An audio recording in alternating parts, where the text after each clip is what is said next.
Aaron, just curious how your last experience as a TV analyst perhaps helped prepare you even more so for this kind of a job, maybe seeing the game from a different side of things and whatnot. Yeah, I mean, I don't know if more so, but I would say it's absolutely helped prepare me in some way.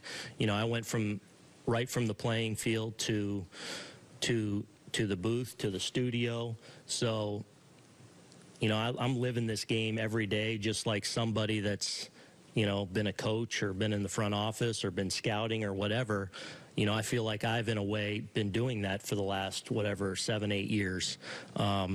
So it's different preparation maybe in some ways, but I feel very close to the game. I feel very current with the players. You know, a lot of our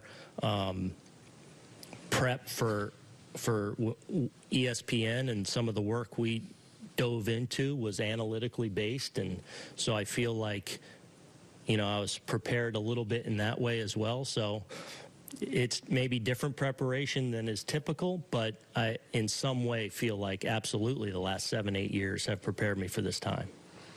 Tyler, front row to your right. You talked about you know, wanting to be part of a culture where guys are at ease, but Yeah. also obviously knowing that the championship is the goal.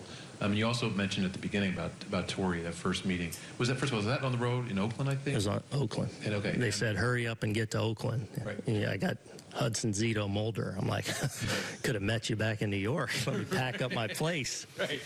But that first meeting with Joe, what did he say to kind of set that tone that put you at ease, but also let you know that it's about winning the championship? Yeah, I think a lot of it was tone, and I think he did a great job right away, because I think one thing I realized as a player at that point in my career, been with one organization my whole life, 6 or 7 years in the big leagues with Cincinnati, drafted by them, came up through their minor league system, and then boom, July 31st, go to Oakland, and all of a sudden, you know, you don't necessarily account for forget on the field, but just all the other stuff of introducing yourself and into new coaches, new players, trying to find a place to live, moving a family. You know, those are real things that I think sometimes don't necessarily get accounted for. That, and I think Joe is just very much a part of in just the way he spoke to me, the way kind of a soothing nature that he has of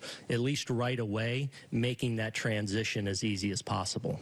And I just think there's a way of communicating, a presence, not necessarily even the words you say, but just maybe a presence that he had that I think at least helped me be put at ease a bit. Martin, did you have a question? Second row. And you know, there are always so many eyes on this franchise and its history. I mean, you're part of that history from '03. With Stanton and Judge, I mean, there are going to be more eyes on this franchise ever. You're the show again. You're the heavies again. Mm-hmm. Do you love that? I mean, there could be circus. Do you love circus? Do you love the whole? Yeah, it beats the alternative, right? I mean, it really does. I mean, at the end of the day, we want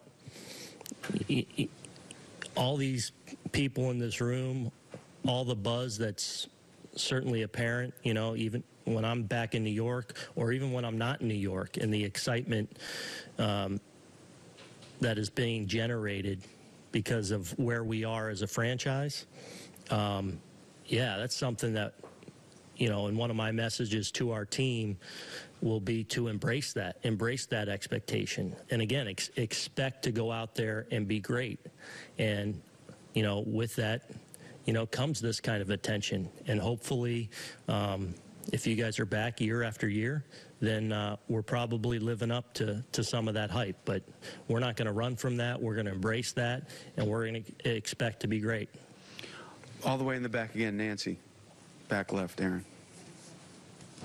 Hi, Aaron. Welcome. Thank you. You talked about wanting to build your relationships with your players from the get-go. Have you taken the same approach with your coaching staff and supporting their respective relationships with the players?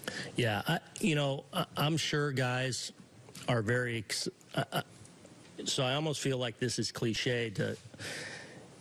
I'm sure managers get very excited about their coaching staff, and rightfully so. You know, we went through and basically hired a staff. You know, I was hired in early December, and so a lot of staffs were already in place across Major League Baseball. To say I'm so excited about my coaching staff, I think we have really impactful people in that room.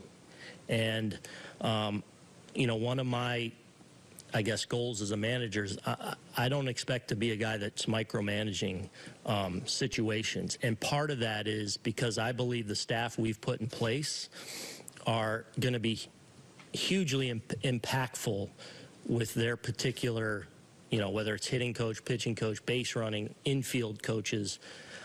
I feel so confident in who they are and their ability to impact guys that they're going to have the freedom to really breathe into these guys and coach these guys up. I think we have a chance to have a really impactful staff. I'm quite certain of it.